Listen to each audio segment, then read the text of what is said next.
सागर के बीना में एक ऐसा चर्च मौजूद है जो ब्रिटिश शासनकाल के समय का बना हुआ है। 121 साल बाद भी इसमें कोई दरार नहीं आई है। चर्च निर्माण में पत्थर, लोहा और लकड़ी का प्रयोग किया गया है।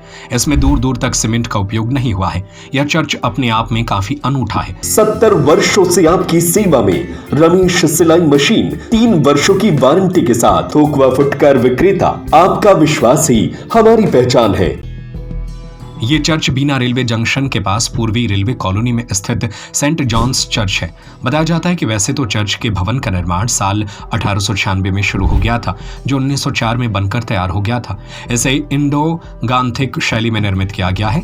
यह बुंदेलखंड क्षेत्र की सबसे पुरानी अभिलेखीय इमारतों में से एक है। साल 1885 में बीना रेलवे जंक्शन से सागर जिले तक भारतीय मिडलैंड रेलवे की पहली रेल लाइनें शुरू की गई थी। संभवतः यह चर्च भवन ब्रिटिश रेलवे अधिकारियों के लिए उनकी धार्मिक सेवाओं के संचालन के लिए बनाया गया था। यह चर्च भवन बड़े पत्थरों से बनाया गया है।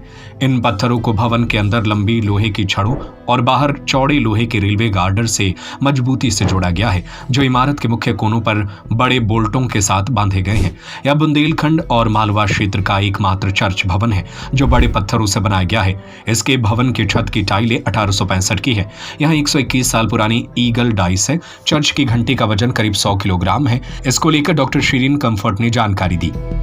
ये बीना में आपको 3 चर्चेस देखने को मिलेंगे, लेकिन जो सबसे पुराना जो चर्च है वो चर्च का नाम है सेंट जॉन चर्च बीना, जो 1904 में अंग्रेज़ों द्वारा बनाया गया था। बीना क्योंकि आज भी बहुत छोटी जगह है और उस वक्त भी बहुत छोटी जगह थी, पर उसका बहुत ज़्यादा इम्पोर्टेंस है इंडिया एंड मॉडर्न हिस्ट्री में, क्योंकि बीना सबसे पुराने जंक्शंस में से एक आता है। जो आज भी आप देखिए कि बीना की कितनी इम्पोर्टेंस है जंक्शंस को लेके। इटारसी के बाद बीना ही सबसे इम्पोर्टेंट जंक्शन है मध्य प्रदेश में। तो जब ब्रिटिशर्स यहाँ आए और यहाँ पे जब वो रूल कर रहे थे, तो सागर के चर्च के बाद बीना के चर्च का निर्माण किया गया था। इस चर्च को सेंट जॉन चर्च बोला जाता है। और ये चर्च की खासियत ये है कि ये चर्च बहुत मजबूत है। अब उसकी मजबूती जब आप देखोगे तो आप सबसे पहले ये नोटिस करोगे कि इस आर्किटेक्चर को इंडो गोथिक आर्किटेक्चर बोला जाता है। मतलब जो यहाँ पे कारीगर थे वो इंडियन थे, लेकिन जो भी विशेषताएं इस चर्च बिल्डिंग में आपको जो देखने को मिलेंगी वो सारी विशेषताएं अंग्रेज़ लंदन से या वहाँ के जितने भी यूरोपियन के जितनी भी आर्किटेक्चरल फीचर्स थे वो ये चीज़ यहाँ लेके आए थे। तो आप जब चर्च में जाएंगे तो आप उस चर्च में देखेंगे कि आपको इंडो गॉथिक फीचर्स के साथ साथ जो मटेरियल यूज़ किया गया है वो मटेरियल में आपको बोल्डर देखने को मिलेगा, और बड़े बड़े बोल्डर से ये चर्च बनाया गया था। साथ में ये चर्च इसलिए मजबूत है क्योंकि इसमें रेलवे का गाटर यूज़ किया गया है। वो गाटर जो रेलवे लाइंस में लगता है, बड़े बड़े नट बोल्ट्स के साथ उस गाटर को पूरे चर्च में बाइंड करके रखा है। और वो चर्च में आज तक, जब 120 साल पुराना ये चर्च हो गया है, आप एक भी क्रैक्स नहीं देखेंगे।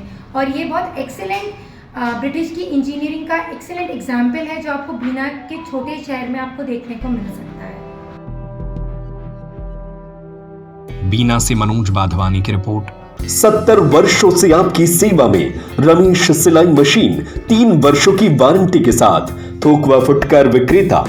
आपका विश्वास ही हमारी पहचान है। सिलाई मशीन की मोटर रिपेयरिंग एवं सभी प्रकार के पार्ट्स उपलब्ध हैं। रमेश की नकली मशीनों से सावधान। बाजार में हमसे मिलते जुलते नामों को ओरिजिनल बताकर नकली मशीनें बेची जा रही है। रमेश सिलाई मशीन ओरिजिनल पुरानी दुकान से ही खरीदे। अधिकृत विक्रेता रमेश सिलाई मशीन, पता झरना परकोटा हनुमान मंदिर के सामने सागर। 9340215585 9098874839 6264361136।